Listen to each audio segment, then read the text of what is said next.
Pokoknya kalau dibayangin sebelum nikah udah pasti YOLO ya kan, kayak Iya. hidup itu tuh ya udah buat main. Jadi kalau sebelum menikah itu aku isinya adalah kerja sih. Oh gitu. Jadi duit itu ditumpuk semuanya, bahkan Dan ada disimpan ya? disimpan Lebih sih, ke aku nyimpen. lebih nyimpen. Kalau aku kerjanya ngabisin mulu. Jadi gajian nih di minggu ini habis gitu. Karena weekend tuh pasti jalan sama teman. Udah gitu Iya, weekendnya kan udah ada hari Jumat, hari Sabtu, hari Minggu lagi. tapi yang nggak sadar tuh pemilihan lifestyle kita tuh ngaruh ke social cost-nya.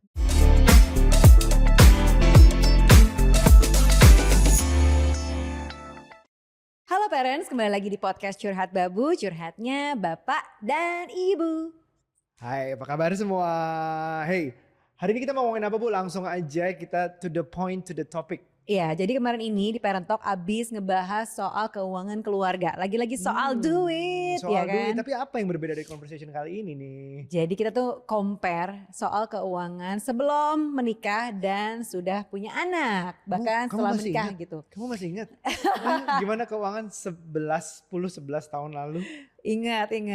Apalagi, aduh, pokoknya kalau dibayangin sebelum nikah udah pasti YOLO ya kan. Kayak Iya, hidup itu tuh ya udah buat main gitu. dari gaji ke gaji. Benar, hitungannya dari Ya, gaji ke gaji bulan gajinya habis depan. langsung gitu ya. Iya, dan yang membedakan adalah ya udah pastilah ya kebutuhannya jauh lebih banyak ketika udah nikah, Mm-mm. apalagi udah punya anak. Iya, betul. Apalagi nih anak nih udah sekolah, wah itu tuh bener-bener Ya. udah life changing banget deh secara duit. Jadi podcast ini ditujukan, episode ini ditujukan untuk yang mungkin baru menikah atau baru Hmm. mau menikah dengan kita yang sedikit cerita di sudah 10-11 tahun menikah Hmm. gitu. Apa yang terasa banget perbedaannya kalau kita bandingkan ke balik 10 tahun lalu.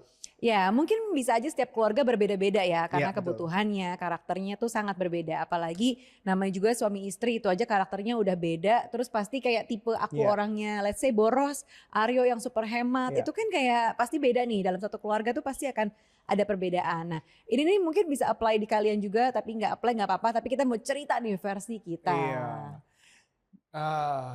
Agak beda sih. Mungkin kalau aku ada 2 kali menikah. Mm-mm. Jadi ada 2 kali sebelum keadaan Ya. itu. Jadi kalau sebelum ketemu kamu kan beda posisiku kan. Mm-mm. Posisiku udah pernah menikah. Jadi jenis pengeluaran pendapatannya itu agak berbeda sama sekali yang belum. Jadi aku balik lagi dulu ke sebelum. Jadi kalau sebelum menikah itu aku isinya adalah kerja sih. Oh gitu. Jadi duit itu ditumpuk semuanya. Bahkan Dan ada disimpan ya? disimpan Lebih sih. ke Aku nyimpen. lebih nyimpen. Jadi pengeluaran itu karena masih tinggal sama orang tua sebelum menikah masih banyak pengeluaran juga dibantu orang tua saat itu. Tapi ya Tapi walaupun kita aja beda ya berarti ya. Kalau kamu Heeh, kerja dan nyimpen, kalau aku kerja habisin. iya aku dulu tuh hobi banget nyimpen memang. Oh Bahkan gitu. beberapa ada perusahaan yang memang aku sudah profit, Hmm. ada bagi dividen, aku pilih enggak. Oh gitu. Iya, jadi karena memang perusahaan aku sendiri, jadi aku pikir udah tuh hold dulu, aku nggak berani megang duit banyak, takutnya habis. Jadi bener, duit itu dihemat banget. Makan dari nyokap, kalau lagi Ah, kan tinggalnya di rumah, selama di rumah makannya dari nyokap, ya. tinggalnya itu listrik segala macam. Itu aku nggak tau malu banget deh, nggak mau ada independensinya, pokoknya bayarin dulu semuanya. Oh Gitu gitu. aku.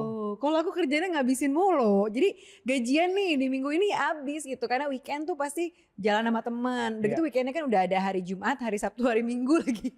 wah lumayan ya Iya 3 kan? kali weekend. Terus Nah, udah gitu kerjaannya tiap bulan targetku adalah traveling sama teman-teman. Mau itu cuman ke Bandung, mau itu cuman ke Bogor atau bahkan sampai ke Bali. Jadi kita tuh kayak punya rutinitas nah gitu itu aku juga beda. segitunya. Aku udah datang dari keluarga yang jarang liburan. Ya, Kedua, sama teman-teman juga akibatnya aku ngerasa bahwa aku manfaatin bisnis trip aku sebagai liburanku. Jadi setiap ada benar. bisnis trip Enak tuh. mungkin ekstra sehari atau Ya. ekstra 2 hari untuk ya udah mau explore kotanya gitu. Tapi kosnya kos kantor. Iya, Karena enaknya gitu ya. udah pesawatnya udah dibayarin dong Iya, setidaknya iya. gitu. Tapi jadi intinya adalah bahwa dua karakter yang berbeda Bener, sebelum menikah, ini tuh ketika dijadiin satu, itu tuh pasti kita ngebentuk apa ya, iya. pattern yang baru lagi soal keuangan keluarga Nah, gitu kan. yang Apalagi kita tinggal di Jakarta. benar. Kita Aduh. sebenarnya udah tinggal di Jakarta, harusnya bahkan kita dari keluarga yang rasnya sama, Jawa. Harusnya Jawa. udah ada yang sama-sama ya, ternyata kita berbeda banget. Nah, ini mungkin bisa dipelajari sama teman-teman yang nonton di sini. Tahu dulu dirimu Mm-mm. itu seperti apa, karakter uangnya dan pasangan lo tuh seperti apa.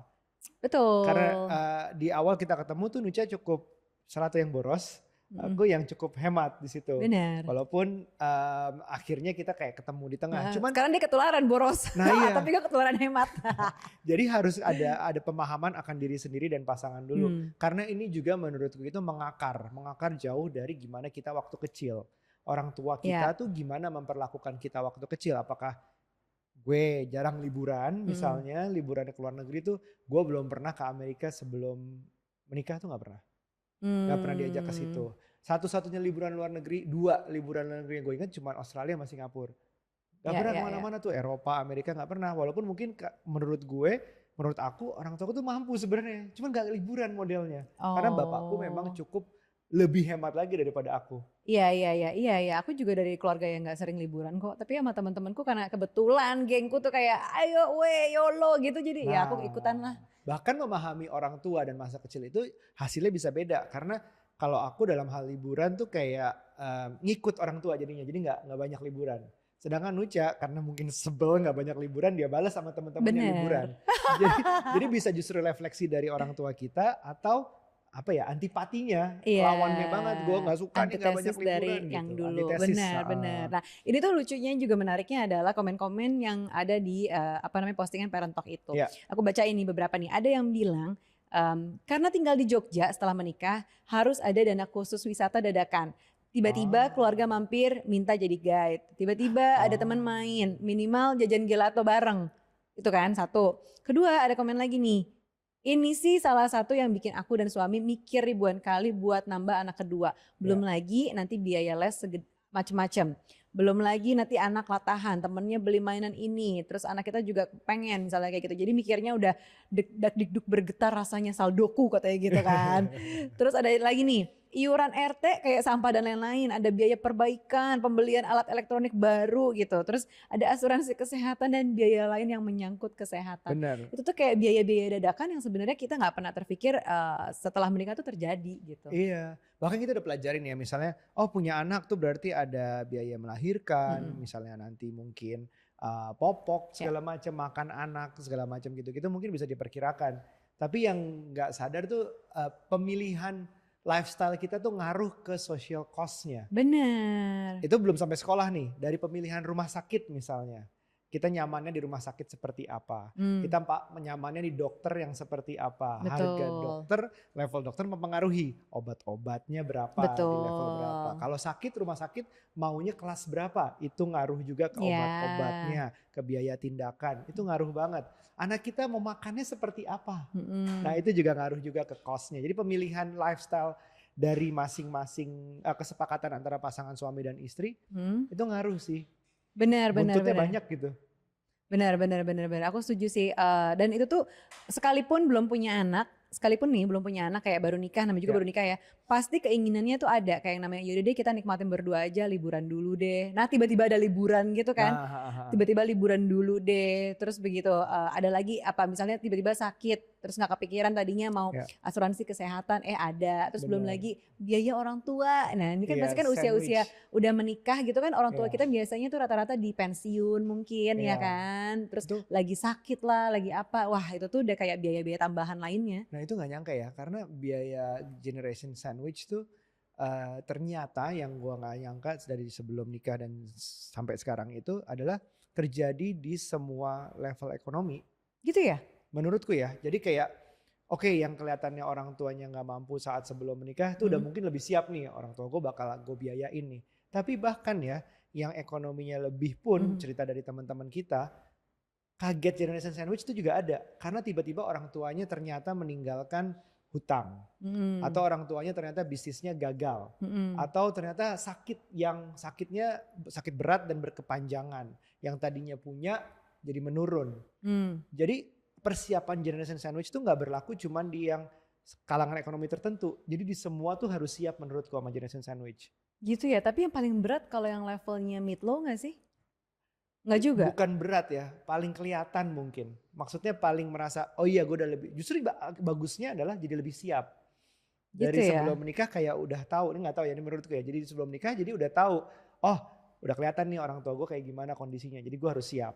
mungkin Hmm. nabung, investasi segala Tapi macam. sebenarnya kemarin aku sempat ngebahas nih dalam sebuah webinar ngomongin soal generasi sandwich bahwa sebenarnya generasi sandwich ini nih terjadi karena kekurangan atau minimnya literasi soal finansial ini di Betul, level orang tua kita atau betul. mungkin di level kita sekalipun ketika kita Iya, udah punya anak cucu gitu. Jadi kita tuh membebani generasi bawahnya betul. gitu loh, nggak siap untuk membiayai diri sendiri gitu. Iya, itu fakta yang benar banget dan ditambahin lagi adalah di saat kita udah tahu pun dan orang tua bisa kita kasih kita udah tahu pun mau ngasih tahu orang tua tuh susah banget. Benar banget. Malah justru aku tuh menganggap bahwa orang tua kita, orang tuaku itu lebih ngerti cara mengelola keuangan secara dia kan udah lebih senior ya. Heeh, Aku pikir pasti kan lebih, betul. oh pasti lebih paham nih gitu. Heeh, heeh. Tapi ternyata nggak juga loh. Karena ternyata pengetahuan mereka soal literasi ya udah terbatas pada masa itu doang gitu. Jadi let's say Betul. kayak buat mereka, ini kebetulan orang tuaku ya, buat mereka lebih aman dan lebih nyaman berinvestasi di deposito aja sama di tabungan. Iya, Sementara mereka tuh nggak cukup open untuk bahwa sebenarnya ada reksadana, ada saham, iya. terus ada bentuk lainnya gitu yang sebenarnya bisa aman juga kok tinggal pilih-pilih aja gitu ya produknya di Mhm, mana. Tapi buat mereka tuh enggak. Pokoknya uang gue adanya di tabungan aja sama di deposito aja. Itu tuh udah maksimal iya, gitu. Jadi literasinya menurut aku masih cukup terbatas betul. dan cukup minim gitu. Nah, Dan kalau kita mau kasih tahu jadi kayak seolah-olah apa sih sok tahu digituin gitu. jangankan menaruh uangnya di mana, kadang-kadang tuh merasa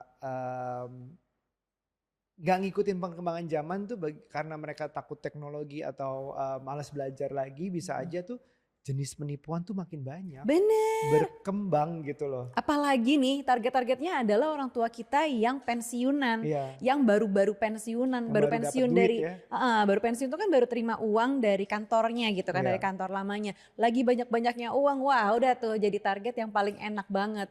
Nah tugasnya anak sebenarnya adalah buat ngejagain, tapi ya itu juga kalau ada keterbukaan antara orang iya, tua dan anak tentunya ya, tapi ja- kalau enggak kan jadinya nggak ketahuan. Nah hal-hal kayak gitu betul. sih yang sebenarnya malah jadinya boncos Jadi gitu. untuk kalian di tahap yang baru mau menikah atau baru saja menikah, biasakan untuk ngajakin orang tua terbuka gitu. Walaupun Sulit susah, susah banget, banget. susah banget. Tapi it's better late than never. Maksudnya semakin tua semakin sulit lagi. Semakin lo tunda Bener. semakin sulit lagi karena dia makin Karena tua. kalau nggak terbuka sebenarnya bisa jadi nih ada di antara kita nih, antara anak orang tua gitu yang Mhm. nyimpan utang justru. Iya Terus betul. kayak ujung-ujungnya aduh jadi kita mesti lunasin, jadi bebannya di Iya, kita, yang iya kayak betul, gitu-gitulah yang nggak ketahuan betul. kan justru itu yang ngeselin, kenapa sih nggak ngomong dari awal kalau butuh Iya, uang, kenapa harus pinjemnya ke sini.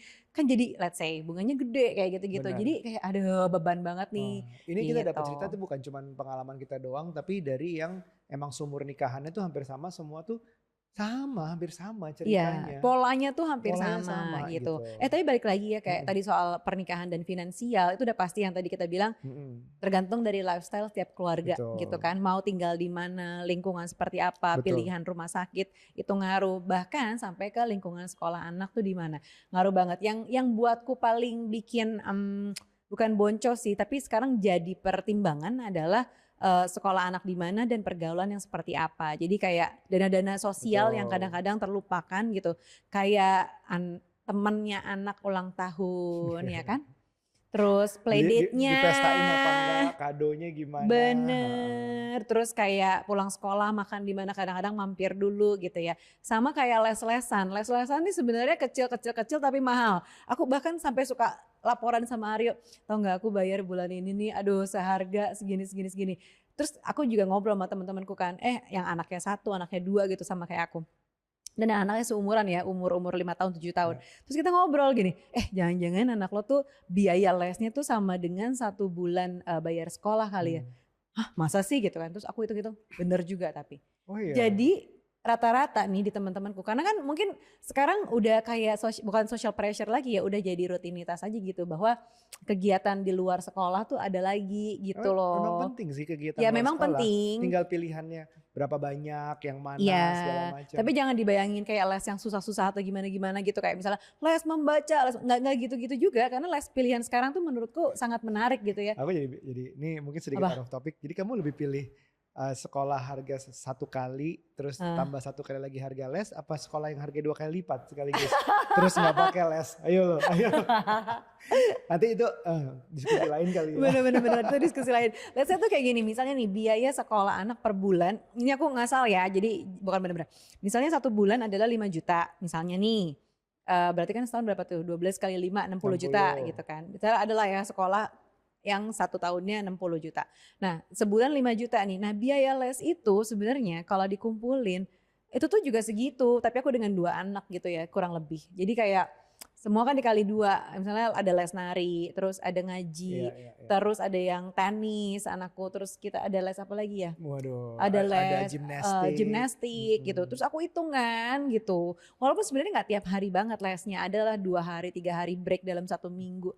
Tapi dihitung-hitung oh tetap aja ya Kak ternyata sama dengan 1 bulan sekolah gitu. Dan di teman-temanku ternyata rata-rata segitu. Menyerupai lah sama biaya 1 sekolah, dan itu tergantung pilihan sekolahnya tapi Iya. hampir serupa gitu. Pilihan pertemanan juga ngaruh.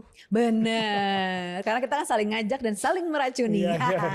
Ya itu ngaruh banget gitu. Jadi antara pilihan sekolah, pilihan pertemanan sama kegiatan-kegiatan di luarnya yang ternyata wow. Belum lagi kalau ulang tahun, walaupun aku udah budget ini, kalau ada kado ulang tahun gak lebih dari sekian rupiah gitu. Tapi kan tetap aja ya begitu nanti misalnya nih anak kita ulang tahun terus dikasih kadonya A gitu yang kita tahu wow harganya kan segini, akhirnya kan mau nggak mau kita kayak secara nggak langsung waduh ya udah deh harganya naikin dikit ya dari yang harga standar kita biasa gitu loh. Ada loh rasa nggak enak ya kan. Itu social pressure itu social pressure. Belum lagi pilihan tempat tinggal, selain lokasinya tapi juga pilihan apakah rumah atau apartemen.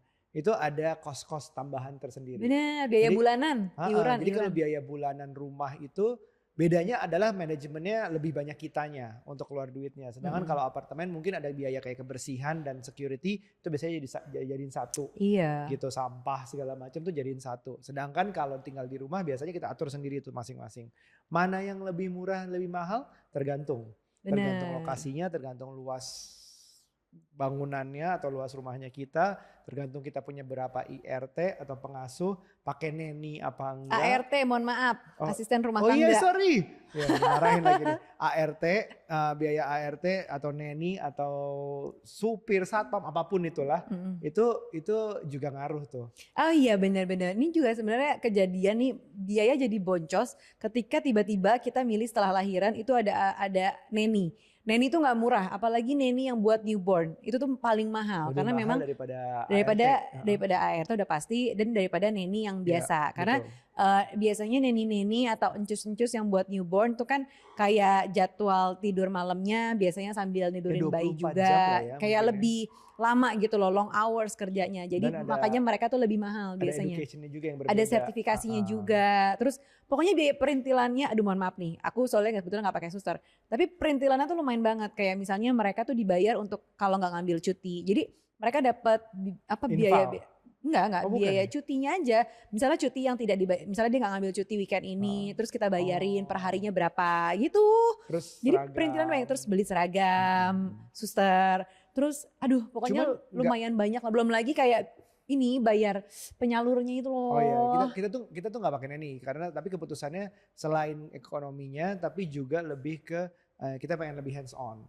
Cuman bukan berarti pakai neni itu salah ya. Nggak ada beberapa teman kita yang memang pakai neni karena bisa dijustifikasi dengan income-nya mungkin lebih besar dan dia memang ibu-ibu yang bekerja gitu, memang butuh bekerja buat lebih menghasilkan lebih banyak, keluar neni sedikit mungkin nggak apa-apa. Dan itu mungkin nggak apa-apa sih buat dia gitu. Iya. Mungkin tergantung self awareness juga ya butuhnya apa. Tapi self awareness harus dipenuhi juga dengan keuangan yang ini juga. Betul. Keuangan yang sadar juga. Karena kan maksudnya lo mau ada neni, mau ada ini support systemnya banyak tapi kalau misalnya income-nya juga nggak bisa menutupi itu ngapain gitu. Malah kayak bikin stres sendiri. Benar. Nah gitu, itu semua balik lagi ke pilihan masing-masing. Dan mungkin gue mau ingetin terakhir ya, kalau udah pernah nonton podcast Saturdays Offline sama Coach Yuza, denger sih waktu itu masih, kita ngomong tentang money psychology dari setiap individu. Jadi untuk pasangan yang baru mau menikah atau baru menikah, untuk mengerti dirinya sendiri, money biografinya atau autobiografi, ngurut dari atas tuh seperti apa. Jadi Ya. keluarganya itu kayak gimana dulu itu juga harus dimengerti. Karena gue juga baru belajar bahwa ibu-ibu yang merasakan stres atau happy atau tingkat stresnya tentang uang dari waktu mengandung kita itu ngaruh ke kita. Mengandung anaknya maksudnya ngaruh ke anaknya. Gimana dia stres from paycheck to paycheck atau kekurangan bahkan uangnya, stres di saat merasakan dalam kandungannya itu lari ke bayinya. Betul. Itu yang aku pelajari. Sampai dia lahir sampai umur sekitar berapa ya? Aku lupa kalau nggak salah belasan, 5-an sampai belasan itu jadi bapaknya. Jadi gimana bapaknya dan ibunya memperlihatkan cara mendapatkan uang, cara mengurus uang, cara mengeluarkan uang, itu nurun ke anak. Contohnya misalnya gini, behavior bokap gue almarhum adalah dia nggak pernah pergi dari rumah lewat dari jam 6. Jam 6 pagi udah pasti ngantor. Nggak pernah pulang sebelum jam 6 sore atau 7 malam. Ya. Jadi anggapanku bekerja adalah seperti itu. Harus cari duit dengan nggak ada di rumah. Keluar. Bahkan dia di saat in between job saja dia harus nggak ada di rumah. Walaupun lagi nggak ada pekerjaan waktu itu, tapi dia harus keluar. Akhirnya dapat pekerjaan lagi, ya patternnya akan begitu. Jadi aku tuh setiap hari bangun jam 4:30, jam 5, berusaha udah gak gemes gitu kalau nggak ngapa-ngapain jam 6, jam 7 nggak produktif tuh gemes gitu. Padahal karena udah kebiasaan karena udah kebiasaan. Dan pelan-pelan itu mulai ngerasa oh ya udah mundurin karena ada anak-anak. Nah itu kebiasaan itu akan nempel. Banyak hal lagi ya, ada teman yang cerita bahwa kerja tuh harus lembur. Ya. Lembur tuh udah normal, itu bukan dapat duit tambahan lembur, harus lembur karena orang tuanya dari kecil begitu. Nah mungkin kamu juga ada juga. Kalau aku tuh bicara soal uang ya, point of view-ku uang tuh adalah sesuatu yang harus diusahakan gitu. Karena mungkin kebetulan juga kita bukan datang dari keluarga yang privilege, jadi uang tuh harus diusahakan. Nah mengusahakannya gimana? Buatku saat ini nggak ada satu pekerjaan yang benar-benar bisa memenuhi kebutuhan kita. Pasti kita harus ada side-nya juga gitu ya kalau zaman sekarang. Ya mungkin di sini teman-teman ada yang pekerja kantoran tapi terus sambil misalnya jadi influencer atau misalnya ada ngajar atau misalnya jual kue. Pokoknya punya skill-skill lain di luar kerjaannya menurutku. Dan karena itu turun dari orang tua? Enggak, justru kebalikannya. Justru kebalikannya, karena dulu tuh aku kecil orang tuaku yang kerja cuma papaku doang, mamaku justru ibu rumah tangga. Tapi di situ aku ngelihat bahwa yang namanya perempuan harus punya uang sendiri dan uang itu tuh harus diusahakan. Dengan apa? Ya dengan kerja. Nggak bisa nih aku memenuhi keinginanku tapi aku diem aja, terus aku nunggu dikasih sama Aryo, nggak bisa buatku. Gue harus kerja, gue harus punya uang dan dengan apapun capeknya, stresnya yang kita terima pada saat kerja, itu tuh aku pengen menghabiskannya dengan senang gitu. Bukan karena aduh gue harus ngeluarin duit nih dengan kayak bete, dengan kesel gitu, enggak. Gue pengen mengeluarkan itu dengan apa yang gue suka gitu. Nah, flow of money biography kita itu pengaruh di setiap orang tuh berbeda-beda. Dan setelah menikah kita akan mempertemukan dua money psychology yang berbeda tadi. Iya, dan harus dibahas sih sama pasangan, itu yang paling penting. Karena tadi dengan latar belakang kita berdua yang beda sebelum nikah kan, kamu yang nimbun duit, kalau aku senangnya menghabiskan duit charity, nggak charity. Habisin duit, terus begitu kita punya anak gitu, kita jadinya ketemu di tengah gitu. Aku yang tadinya boros udah mulai nih, udah ngerti investasi, jadi lebih ada sisi hematnya dikit gitu kan. Tapi kalau Arya yang tadinya nimbun duit, jadi dia boros dikit. Akhirnya bikin rumah sekarang kepake semua duitnya. Akhirnya kan kepake gitu loh, ada uang yang keluar gitu. Nah jadi kita ketemu di tengah-tengah sambil ya tadi, buatku tuh tujuan finansial keluarga gak akan tercapai buatku ya, tapi kalau cuma salah satu dari kita doang yang menghasilkan. Kita berdua punya keinginan dan kita mencapainya juga bareng-bareng dong gitu. Tapi ini mungkin gak harus apply di semua keluarga jadi jangan sensi. Tapi kalau buatku, aku harus kerja, Aryo kerja juga. Gitu, itulah cerita kita tentang financial kita dari pasangan yang menikah menuju 11 tahun. Buat pasangan-pasangan yang baru mau atau sudah menikah tapi baru aja menikah gitu. Yes, sampai ketemu lagi di episode selanjutnya. Jangan lupa untuk like, subscribe dan juga komen. Oke, sampai ketemu lagi di episode selanjutnya. Bye.